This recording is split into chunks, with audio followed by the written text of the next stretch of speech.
Luego de su llegada a Buenos Aires en 1812, San Martín comenzó a perfilarse como uno de los mayores impulsores de la independencia de América. San Martín llega al Río de la Plata y ofrece sus servicios. Tenía que demostrar su adhesión incondicional a la revolución. San Lorenzo es en chico lo que va a suceder después en Chacabuco, en Maipú. Tras la victoria de San Lorenzo, el triunvirato decidió encargarle el mando del Ejército del Norte, por entonces comandado por Manuel Belgrano. Belgrano triunfa en Tucumán y Salta, penetra en el Alto Perú, hoy Bolivia, Vilcapugio y Ayohuma. Al producirse la derrota de las tropas en los campos de Vilcapugio y Ayohuma, en el Alto Perú, las fuerzas de Belgrano dejaron un extenso territorio otra vez en manos de los realistas y un futuro incierto para la campaña libertadora. San Martín sabía perfectamente que por ese lado no se iba a cumplir con el propósito de alcanzar la independencia. El objetivo tenía que ser Lima. Y la forma era desde Chile en una operación anfibia. Chile era un trampolín, que quien dominase le permitía amenazar al otro mientras mantenía su corazón, su hinterland, protegido. La ofensiva para San Martín era por el lado cordillerano. Y ahí viene el gran drama, que era montar un ejército y cruzar la cordillera.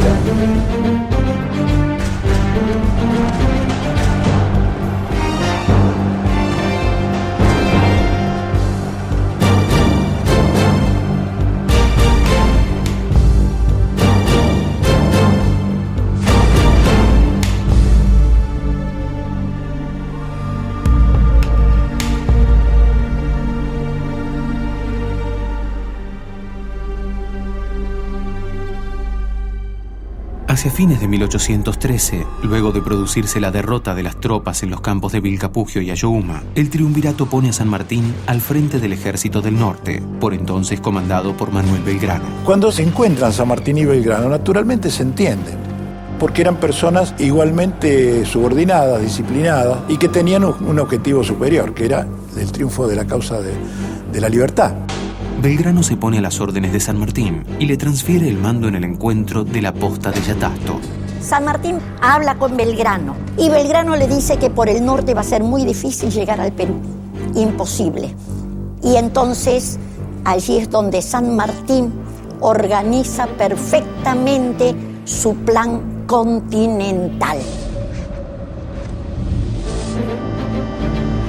¿En qué consiste el plan continental?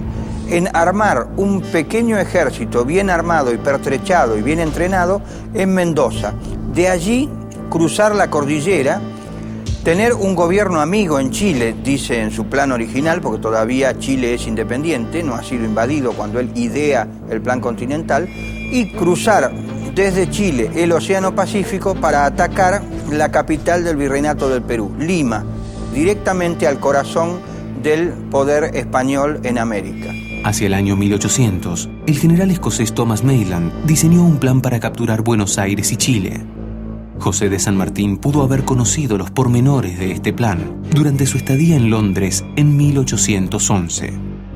Hay mucha gente que prefiere esta idea que dice que el plan continental solo pudo haber surgido del genio de San Martín. Lo cierto es que tiene semejanza con otros planes anteriores que andaban dando vuelta en el mundo militar de la época, los cuales, básicamente preparados por Inglaterra, estaban orientados a quitarle a España parte del imperio colonial en América.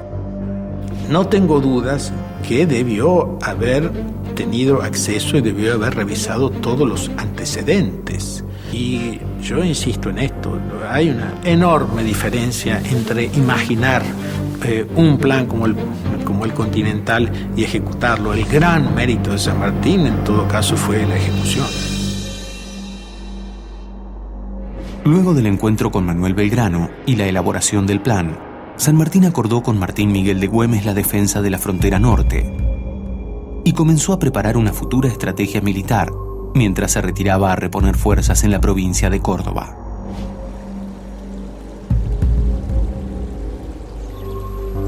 Él se retira del norte alegando que está enfermo.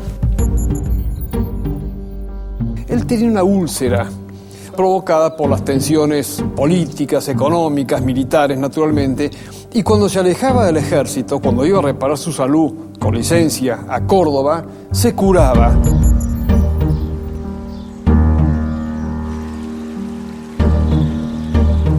algunos historiadores han discutido si en realidad fue un ardid o realmente fue una manifestación de esos problemas de salud que tenía San Martín. En realidad sí está documentado que es uno de los tantos episodios de su enfermedad y que encontró en el clima de Córdoba y en esos meses de descanso la fuerza para encarar todo el proceso que vendría después, que también le insumió muchísimo esfuerzo y mucho costo a su salud.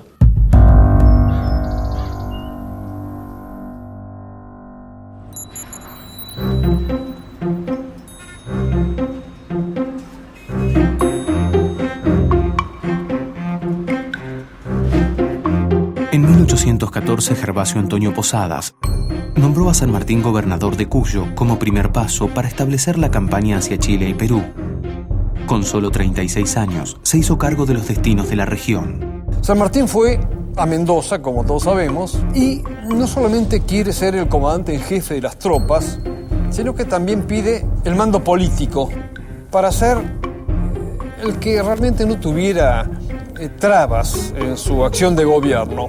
San Martín, cuando se hace cargo de la gobernación e intendencia de Cuyo, tiene que poner en movimiento una economía para la guerra, pero de una forma tal lo hizo que sentó las bases del desarrollo económico posterior cuyano.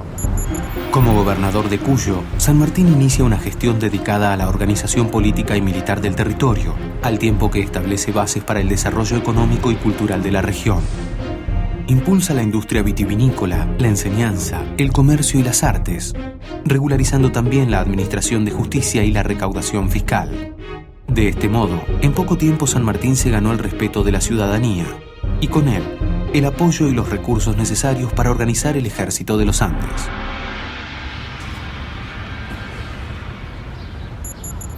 El arribo de San Martín a Mendoza es casi simultáneo a la noticia de la derrota del bastión chileno en Rancagua. Desde 1810, Chile se encontraba bajo el mando de un gobierno patriota. Las diferencias entre sus principales caudillos, José Miguel Carrera y Bernardo O'Higgins, impiden el sostenimiento del poder patriota y las fuerzas de O'Higgins son derrotadas en octubre de 1814 en la batalla de Rancagua. Se sospecha de que por estas diferencias que ellos sostenían, es probable que eso haya sido la causa de que O'Higgins terminara perdiendo la batalla y Chile se perdiera en ese momento, volviera a establecerse el régimen español absolutista y los chilenos debieron emigrar a Mendoza. Huyendo de los realistas, un contingente de 500 familias patriotas atraviesa la cordillera liderados por Bernardo O'Higgins, quien ofrece sus servicios a San Martín y participa en la creación del Ejército de los Andes. O sea que el plan de San Martín, que había sido cruzar la cordillera para llegar a un país aliado, había fracasado. Y eso alteró las previsiones y dilató 2 años, hasta 1816-17, el cruce de la cordillera. Ya no era ir a un país amigo, era un país dominado por los enemigos. 1814. En el mes de noviembre, San Martín crea el batallón número 11 de infantería, a lo que suma 2 compañías procedentes de Buenos Aires. 1815. En enero, la llegada al poder de Carlos María de Alvear frena el apoyo de Buenos Aires, y los 400 hombres de que dispone hasta el momento no alcanzan para cubrir las expectativas de la empresa que San Martín se propone. El reclutamiento de hombres fue realmente intenso.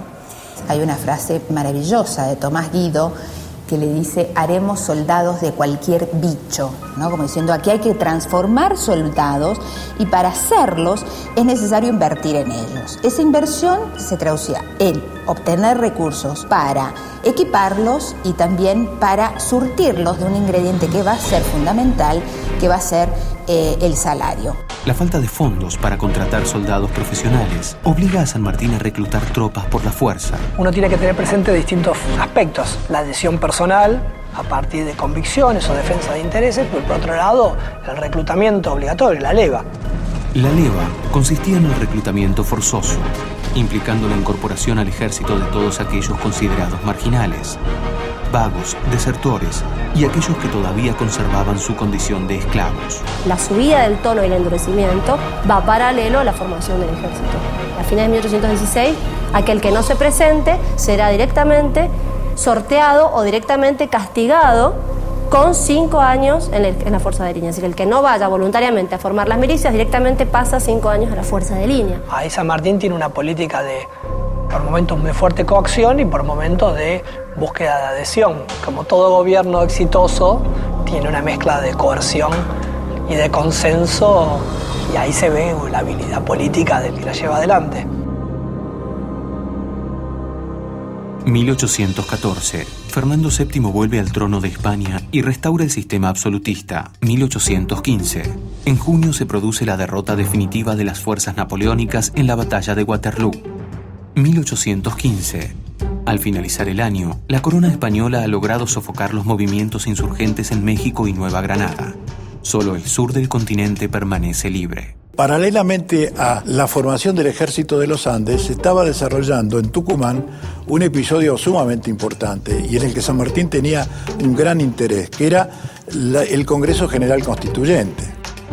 Cuando San Martín envía diputados de su provincia al Congreso que se reúne en Tucumán, la directiva que les da es la declaración de la independencia. Él necesitaba partir de un Estado independiente para dar la independencia a otro Estado. Si no, ¿cómo iba a Chile? Decirles, traigo la independencia, le podían contestar, y si todavía no son independientes ustedes. En el mes de julio, en Tucumán, el Congreso declara la independencia de las Provincias Unidas, una medida imprescindible para la concreción de la campaña hacia Chile. El apoyo definitivo para el Ejército Libertador llegaría de la mano del director supremo Juan Martín de Pueyrredón. Por Dios le da todo a San Martín, todo. Hay una correspondencia interesantísima, sabrosa, muy conocida. San Martín siempre se queja que le faltan recursos. Aquella insistencia constante de San Martín pidiéndole cosas a Pueyrredón se exterioriza en aquella célebre carta en que le dice: van los clarines, van los tambores, van los fusiles, van los cañones, va el diablo, va todo. Si usted sigue así, terminaré colgado en uno de los tirantes del fuerte. Con la reestructuración de la tropa, la creación de escuadrones auxiliares y el apoyo irrestricto del gobierno de Buenos Aires, la fuerza expedicionaria estaba casi completa. Esto significaba para San Martín la concreción de un gran anhelo, pero implicaba también la certeza de que pronto se alejaría de su familia. Sin duda, esta época de Remedios y José en Mendoza fue la más feliz del matrimonio, porque fue el tiempo que vivieron más juntos. Ella lo acompañaba siempre. Remedios insistía en que quería cruzar la cordillera, así que ella alguna capacidad tenía.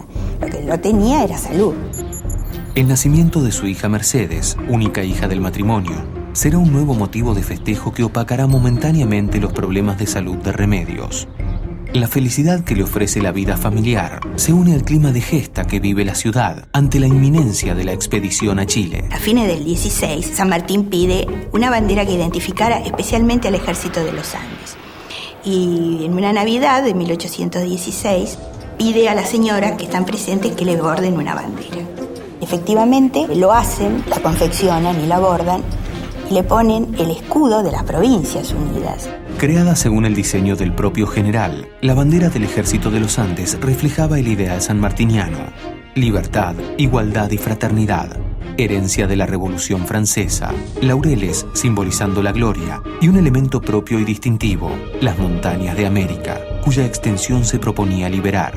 La dedicación y el cuidado con que fue confeccionada se advierte en los detalles. Los ojos del sol fueron adornados con perlas de un collar de remedios de escalada. No solamente las damas mendocinas, como se dice, encabezadas por doña Remedios de Escalada, dieron sus alhajas, sino que hubo una donación de todo lo que se tenía, y ese sentimiento, ese espíritu de estar en una comunidad que se estaba formando gracias al esfuerzo de todos, se trasladaba a los soldados en el valor del combate.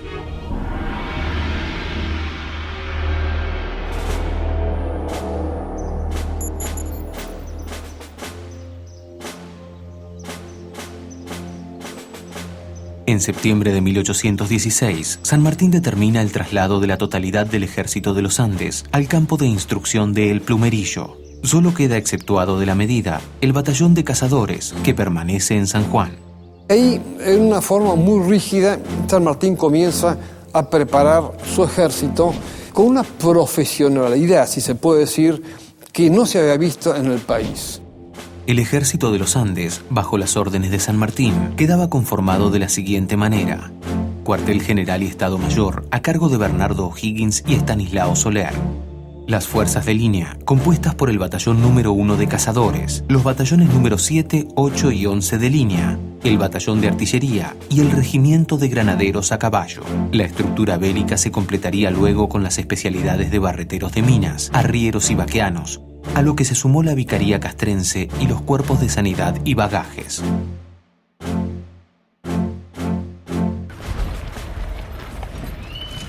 San Martín creía que con 4.000 hombres podía cruzar los Andes. En Chile, el presidente Marcó del Pont tenía el doble de tropas de San Martín. Lo que pasa es que Marcó del Pont no sabía por qué punto se iba a cruzar la cordillera. La estrategia de San Martín para equilibrar sus fuerzas con las del adversario se inició preparando el terreno para la invasión, un plan de espionaje y tácticas de encubrimiento, conocido como la Guerra de Zapa. La Guerra de Zapa tiene que ver con hacer incursiones por la cordillera, sobre todo orientadas ¿a qué? A disminuir los posibles o eventuales apoyos que podían dar las poblaciones a el ejército realista. En este contexto juega un rol muy trascendente Manuel Rodríguez. Manuel Rodríguez había sido enviado por San Martín como su jefe de inteligencia acá a Chile y al mismo tiempo para hacer una activa guerra de Zapa, vale decir, desorganizar las fuerzas realistas de forma tal de que no pudieran concentrar el total de sus medios en el punto del cruce. Y es sabido que engañaba a Marcó del Pont, como por ejemplo el famoso parlamento que tuvo con las tribus pehuenches en el sur. En el 16 San Martín necesita que los indios participen en esta estrategia. ¿De qué manera? Haciendo difundir la noticia falsa de que todo el ejército iba a ir por el sur. Porque de ese modo Marcó del Pont distribuía tropas a lo largo de la cordillera hacia el sur y dejaba más desguarnecida Santiago, que era el objetivo de las dos columnas principales. La actividad de espionaje es un recurso que San Martín utiliza para asegurarse la victoria y a partir de esto, y según él mismo decía, economizar el recurso que él consideraba más valioso, que era la vida. San Martín no libró muchas batallas, pero fueron decisivas las que libró. El 5 de enero de 1817, la bandera es jurada solemnemente en la catedral. Y también San Martín convierte como patrona de su ejército a la Virgen del Carmen de Cuyo, a la cual le entrega su bastón de mando y encomienda la protección del ejército próximo a partir.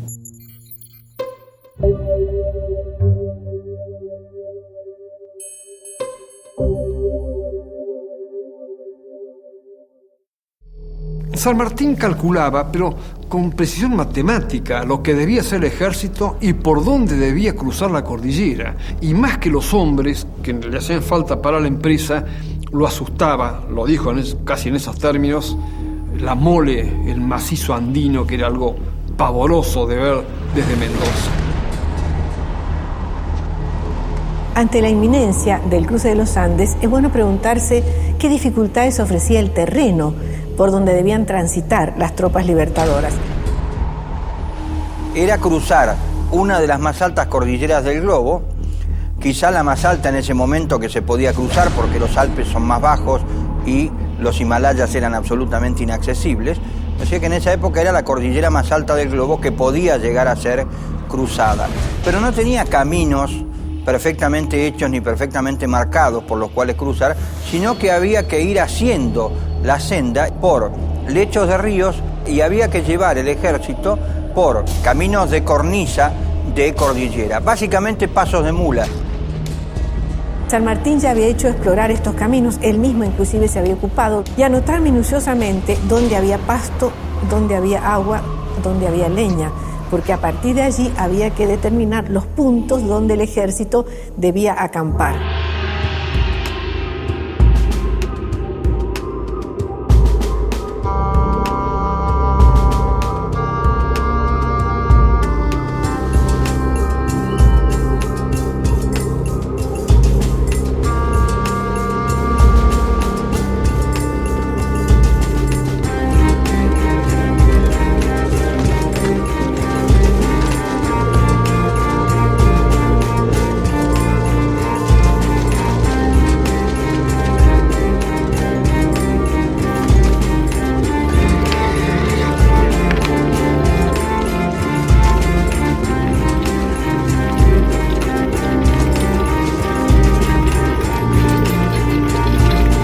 El otro problema es las alturas que tiene que superar.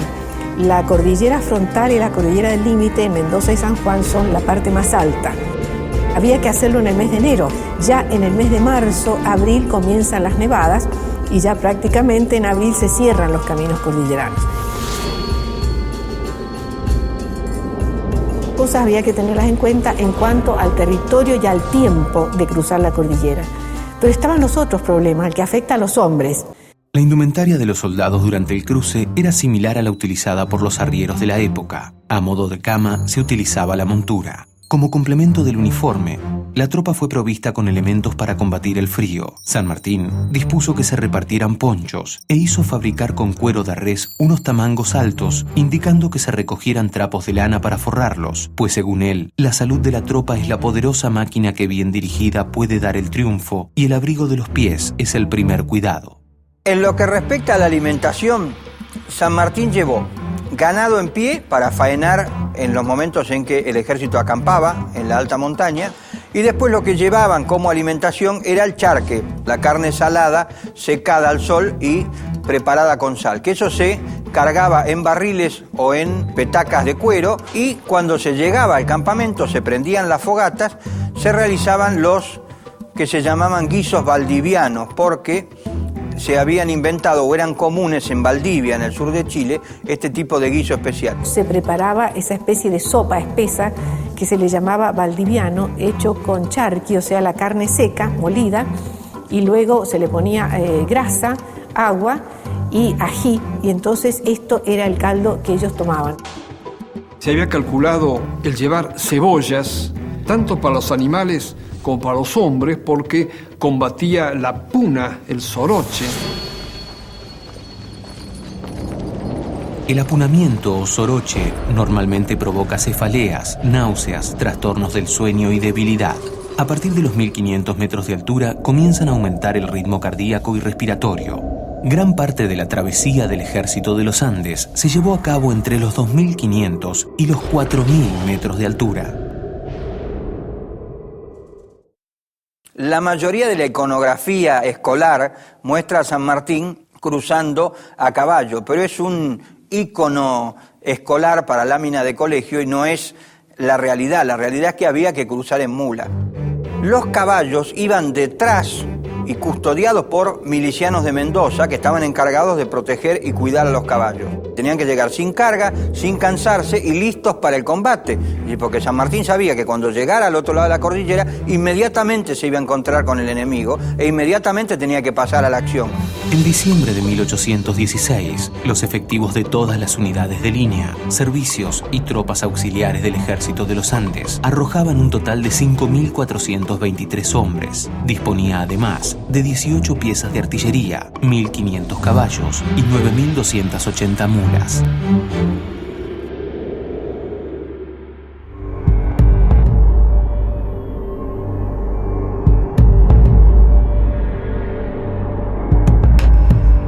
Finalmente, para enero de 1817, San Martín estuvo en condiciones de iniciar el cruce de los Andes. Uno analiza la preparación y se da cuenta cómo no omitió detalle, es decir, es la obra de un gran organizador militar.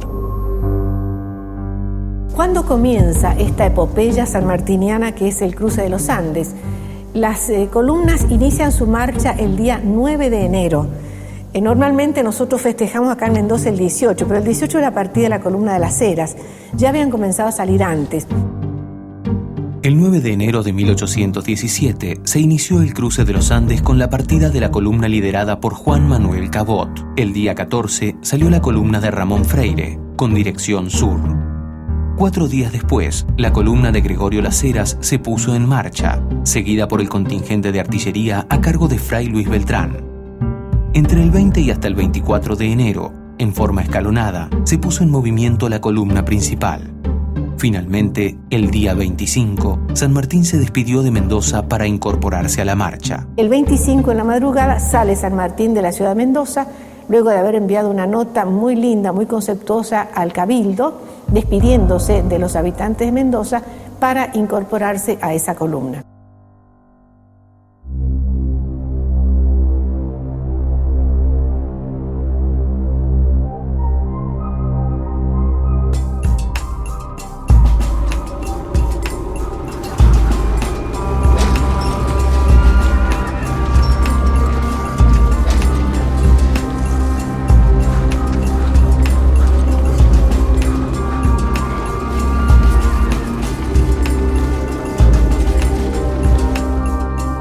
separación de su ejército en 6 columnas permitiría a San Martín encontrar una resistencia menor para las 2 integrantes de la división principal, que cruzaba la cordillera a la altura de Santiago. 2 columnas auxiliares al sur y otras 2 ubicadas al norte completarían la estrategia de dispersión de las fuerzas realistas. El presidente de la audiencia de Santiago de Chile, que era Marco del Pont, necesitaba ser distraído para que él no supiera por dónde iba a ir el golpe principal. Entonces San Martín inventó un plan con 6 columnas, 2 al norte, 2 al sur y 2 en el centro, una por Los Patos y otra por Uspallata. San Martín divide su grueso en 2 columnas.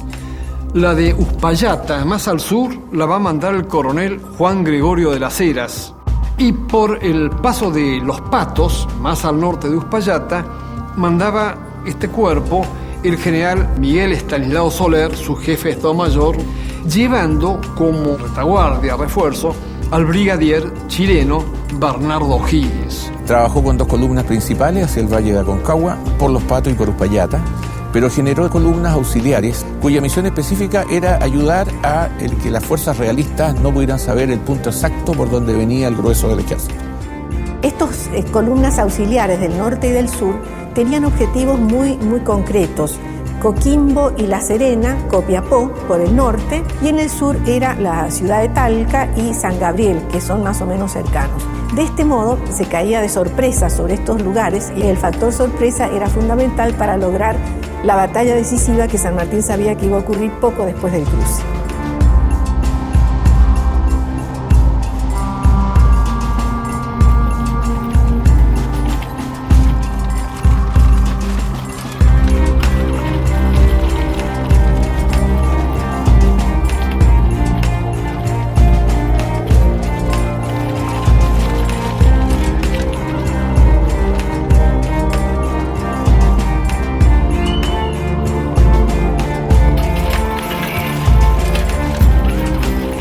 Por el lado de la columna de Las Heras, cruza desde el campo de instrucción la estancia de Canota y luego por la quebrada de Santa Elena desemboca en lo que hoy es la villa de Uspallata, que en aquel momento era la estancia.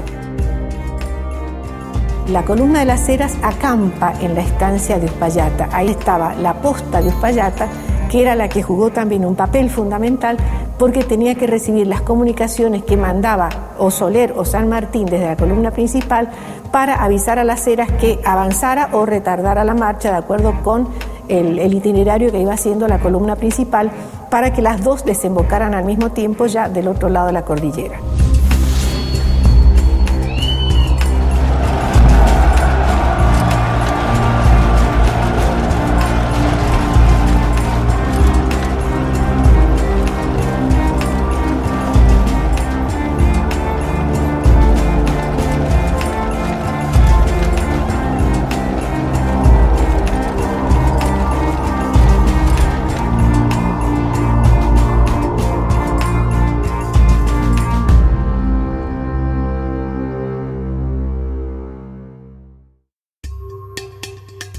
El avance de las columnas principales se inició por el norte de Mendoza, atravesando Las Higueras, Las Cuevas y Yalguarás. Ya en la provincia de San Juan, estableció su cuartel general en la estancia Manantiales. Desde allí, la tropa cruzó por el paso de las Yaretas o Los Patos hacia Chile. En Manantiales, San Martín establece prácticamente su campamento más importante. Allí había hecho llevar ganado en pie. Hay que pensar que los campamentos duraban un día, al día siguiente emprendían la marcha, de manera que era dormir a la intemperie usando el recado de la mula, de la cabalgadura, como almohada y tapándose con las mantas que tenían que llevar o con el propio capote que llevaban como parte de su uniforme.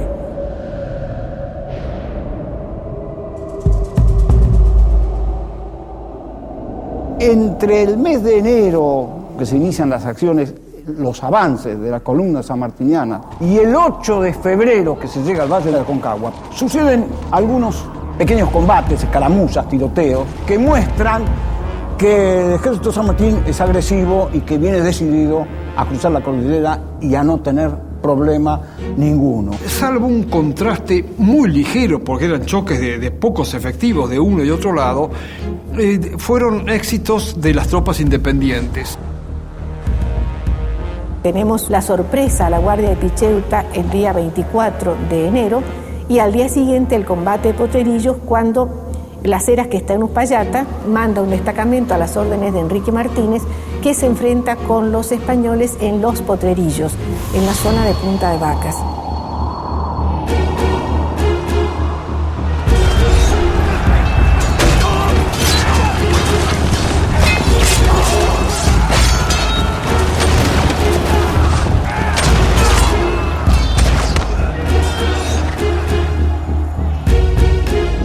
Para San Martín, la liberación del territorio chileno era una empresa claramente amenazada por dos obstáculos: las tropas realistas, que esperarían al ejército una vez atravesada la cordillera, y la propia naturaleza, cuyos accidentes principales diezmarían la fuerza de las tropas patriotas. Un tramo dificilísimo para la columna principal fue, por ejemplo, ascender el Espinacito, la cordillera del Espinacito en San Juan. Recordemos que el nombre era el Espinazo del Diablo, un lugar dificilísimo de más de 5.000 metros de altura, donde O'Higgins, que es el que manda el parte a San Martín, le dice que va a descansar porque los hombres, después de haber hecho ese cruce, están sumamente fatigados, por lo tanto necesita reponer energías por las dificultades que ha presentado el cruce de esa cordillera.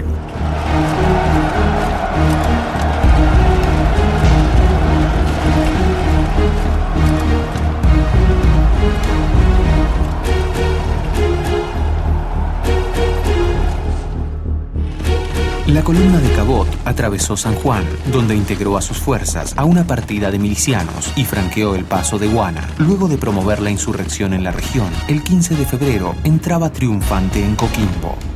Por el extremo norte, el ejército de Manuel Belgrano destacó un contingente de milicianos e infantes dirigidos por Celada y Dávila. Atravesando el paso de Comecaballos, sorprendieron a la avanzada realista y el 13 de febrero tomaban Copiapó. El capitán Lemos, junto a un pequeño grupo, alcanzó la guardia de San Gabriel sin encontrar resistencia. El coronel Freire, por su parte, atravesó el paso de Planchón y arribó a Talca, sublevando las poblaciones del sur. La columna Las Heras, luego de acampar en Uspallata, libró acciones en Picheuta y Potrerillos y atravesó el cordón limítrofe el día 1 de febrero, librando un combate en Guardia Vieja. La división principal del ejército, liderada por San Martín, cruzó la cordillera el 2 de febrero y encontró al enemigo en Achupallas y Las Coimas. Una semana después, las dos fracciones unificaron sus fuerzas en el campamento de Curimón.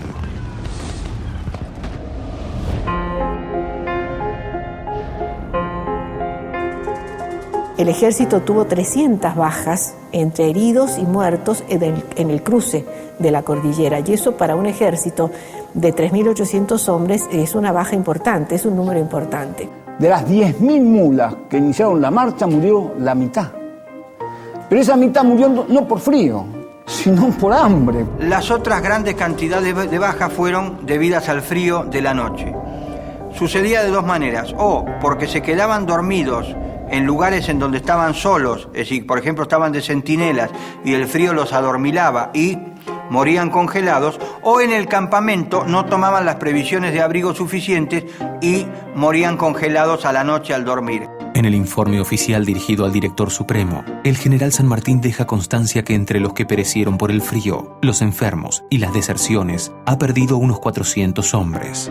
Entre los pertrechos malogrados, se cuenta la pérdida de la mitad de las mulas y una tercera parte de los caballos. El cruce de la cordillera es una operación militar digna de ser estudiada, y así lo fue en muchas academias internacionales. La campaña de los Andes no tiene comparación en el mundo, se le asemeja en algo, si se quiere, la campaña de Napoleón. El cruce de los Andes de San Martín es comparable, sí, al de Aníbal, al de Napoleón en los Alpes, pero con una gran diferencia. Aníbal y Napoleón cruzaron los Alpes para conquistar. San Martín cruza los Andes para liberar. Por eso, algún historiador ha dicho que el cruce de los Andes, por las características que tiene y por los obstáculos que venció y por la estrategia con que fue planificado, fue la primera gran batalla de la campaña libertadora de Chile. Después vendrían Chacabuco y Maipú, pero si no hubiera existido el cruce, no se hubiera logrado lo demás.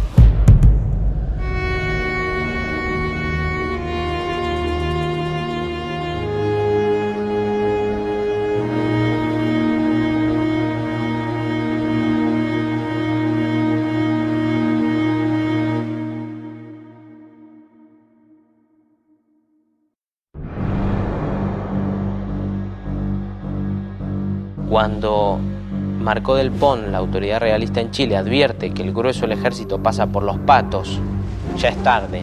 No se puede volver para atrás. No está claro hacia dónde se va, pero está muy claro que hacia atrás no se puede volver. Había un lugar donde San Martín había previsto que ahí iba a dar la batalla, que es la cuesta de Chacabuco. San Martín había planeado un ataque frontal. El aferramiento es cuando yo inmovilizo una fuerza para poder caer sobre el flanco de ella. Brigadier Maroto, hágase cargo. Yo le voy a mandar los refuerzos posibles. Le va 2.000 hombres. San Martín traía 3.500. Cuando Higgins llega a la cuesta, en vez de ver las fuerzas realistas varios kilómetros al sur, los tiene a una distancia bastante menor. Era tremendamente difícil, después de todos esos años, estar frente al enemigo y no atacar.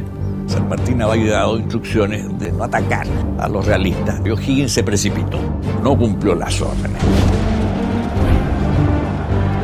Casi compromete toda la batalla de Chacabuco y con ella todo el tremendo esfuerzo de montar un ejército y de cruzar los Alpes.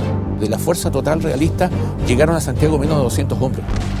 El resto cayó prisionero, murió en el campo de batalla. Chacabuco es la culminación de un pensamiento político militar de San Martín.